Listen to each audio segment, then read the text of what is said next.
नमस्कार। RNA TV के कार्यक्रम प्रभात समाचार में आप सबका स्वागत है। जम्मू के नगरोटा में सुरक्षा बलों ने जैश ए मोहम्मद के 4 आतंकियों को मार गिराया। एनकाउंटर गुरुवार तड़के 4:50 पर शुरू हुआ। 2 घंटे में आतंकी ढेर कर दिए गए। आतंकी चावल के बोरों से भरे ट्रक में सवार थे। सभी आतंकी पाकिस्तानी थे। सुरक्षा बलों ने नगरोटा स्थित बन टोल प्लाजा पर ट्रक को रोका और आतंकियों से सरेंडर करने को कहा, पर उन्होंने हमला कर दिया। जवाबी कार्रवाई में सेना ने ट्रक को उड़ा दिया और आतंकी मार दिए। आतंकियों के पास से 11 AK-47 राइफल, 3 पिस्टल, 29 ग्रेनेड और 6 UBGL grenade, mobile phone, compass और अन्य डिवाइस और पिट्ठू बैग मिले हैं। ट्रक ड्राइवर फरार है। प्राप्त जानकारी के अनुसार आतंकियों ने बुधवार रात सांबा सेक्टर में अंतर्राष्ट्रीय सीमा से घुसपैठ की थी। पुलिस के पास आतंकियों का इनपुट पहले से ही था। ये आतंकी राज्य में होने वाले निकाय चुनाव में बाधा डालने के लिए श्रीनगर आ रहे थे। ऑपरेशन में 2 पुलिसकर्मी भी घायल हुए, जो अब खतरे से बाहर हैं। पाकिस्तानी सेना सीमा पर शांति स्थापित करने की कोशिशों के बावजूद बार बार सीज फायर तोड़कर आम नागरिकों को निशाना बना रही है। इसे लेकर समाचार एजेंसी PTI ने वीरवार को दावा किया था कि भारतीय सेना सीज फायर उल्लंघन के जवाब में POK में आतंकी ठिकानों पर पिन पॉइंट स्ट्राइक कर रही है। पिन पॉइंट स्ट्राइक का मतलब मिसाइल से टारगेटेड हमला होता है। दूसरी ओर भारतीय सेना ने स्पष्ट किया है कि उसने POK में कोई पिन पॉइंट स्ट्राइक नहीं किया। 3 कृषि कानूनों के खिलाफ आगे की रणनीति तय करने के लिए वीरवार को किसान भवन में हुई मीटिंग में किसान संगठनों ने हर हालत में 26 नवंबर को दिल्ली कूच का फैसला किया। किसान संगठनों द्वारा किसानों से अपील की गई है कि ट्रैक्टर ट्रॉलियों पर 4 महीने का राशन साथ लेकर निकलें। राजधानी से जुड़ने वाले 5 मुख्य मार्ग कुंडली border, Jaipur Delhi highway, Agra Delhi highway, Rohtak Hisar Delhi highway और बरेली दिल्ली हाईवे के जरिए दिल्ली पहुंचा जाएगा। किसान नेताओं ने यह भी स्पष्ट किया कि जहां पर भी उन्हें रोकने की कोशिश की जाएगी, वहीं पर पक्का मोर्चा लगा दिया जाएगा।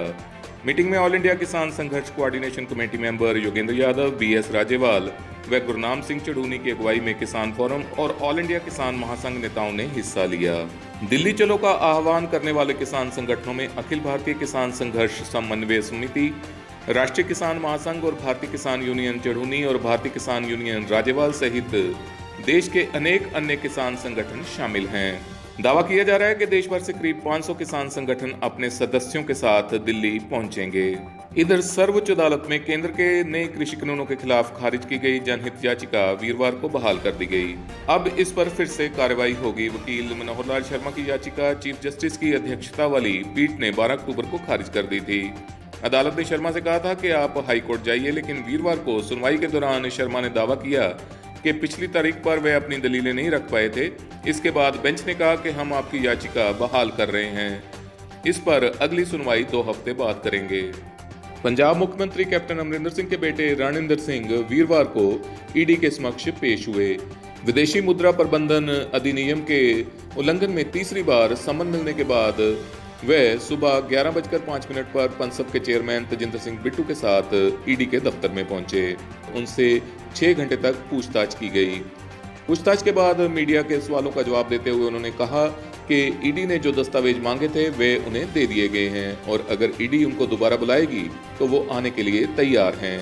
बताते चलें कि रणिंदर सिंह के खिलाफ शिकायत 2007 में मिली थी। इसके करीब 10 साल तक शिकायत फाइलों में दबी रही। केंद्र में मोदी सरकार आने के बाद जांच शुरू की गई थी।